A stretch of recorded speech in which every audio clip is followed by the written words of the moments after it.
I think the panel I was on was a very interesting mix of primarily government, but there was also private. There were foundations and organizations as well. So it was a very interesting multi-sectoral perspective. And I think my key takeaway from all of that is that there really needs to be a lot of coordination and a lot of um, working together between these different sectors for us to really maximize the breakthroughs, everything that's going on with the fourth industrial revolution. So government can't just say that, we're the regulatory power, so it's only us that has to regulate, but we have to work with the private sector as to what kind of laws and legislation would be beneficial for the private sector to come in and help support so that these breakthroughs can be of use for development and for the people. So that's really the takeaway, I think, from that panel, is that everybody needs to work together and provide input so that we can maximize whatever the revolution has to give us. I think in terms of employment, so AI is always a concern if we're talking about disruptions.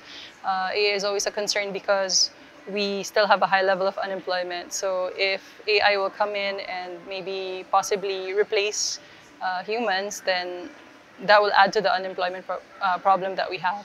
But if we're looking at possible, to disrupt in a good way, I think the cloud computing technologies has such huge potential for government.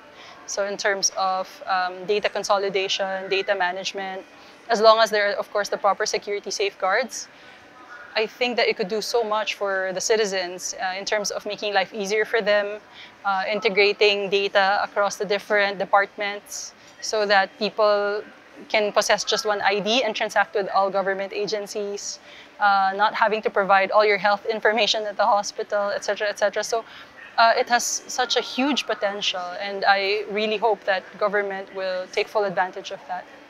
Say, of course, the manufacturing industry, factories, and then depending on the level of the AI, of course. But even in terms of human or employees doing reception work, receiving clients, those things, I think that maybe some people will say, oh, AI can do this, so we don't need to hire people. So we have to be careful about how we utilize AI. I'm not against it at all. I think that it also has a lot of benefits, but we have to be sure that it only enhances what we have instead of marginalizing, some people. My group's most important strategic partner moving into IR 4.0 is, I would say, everyone, because government is about providing large-scale solutions to large-scale problems, and that's not something we can do if everybody isn't on board. And no one sector is more important to government. Everybody is important, and that's why we always have to have a policy of inclusivity and making sure that no one gets left behind, because technology will be for nothing if there are people who will get left behind. So I would say that our most important partners is everybody.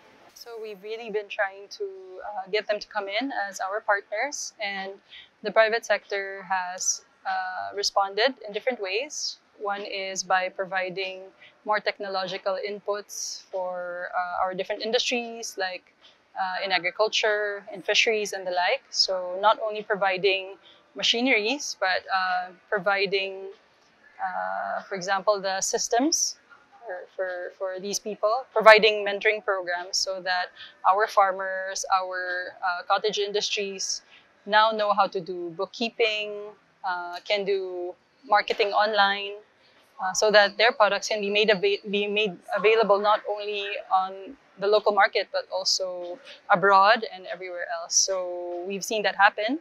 And frankly, it doesn't cost much, but really having the private sector help us with that in terms of knowledge transfer, technology transfer. So that's gone a long way.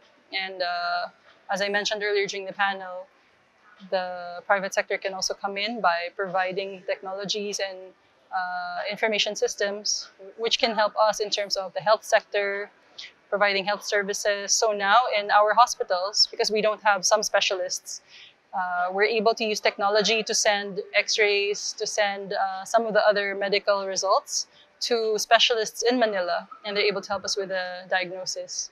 So, and I mentioned earlier, for fisheries, satellite systems are able to help us in terms of detecting illegal fishing boats and the like. So there are very diverse ways in which the private sector can come in and help us.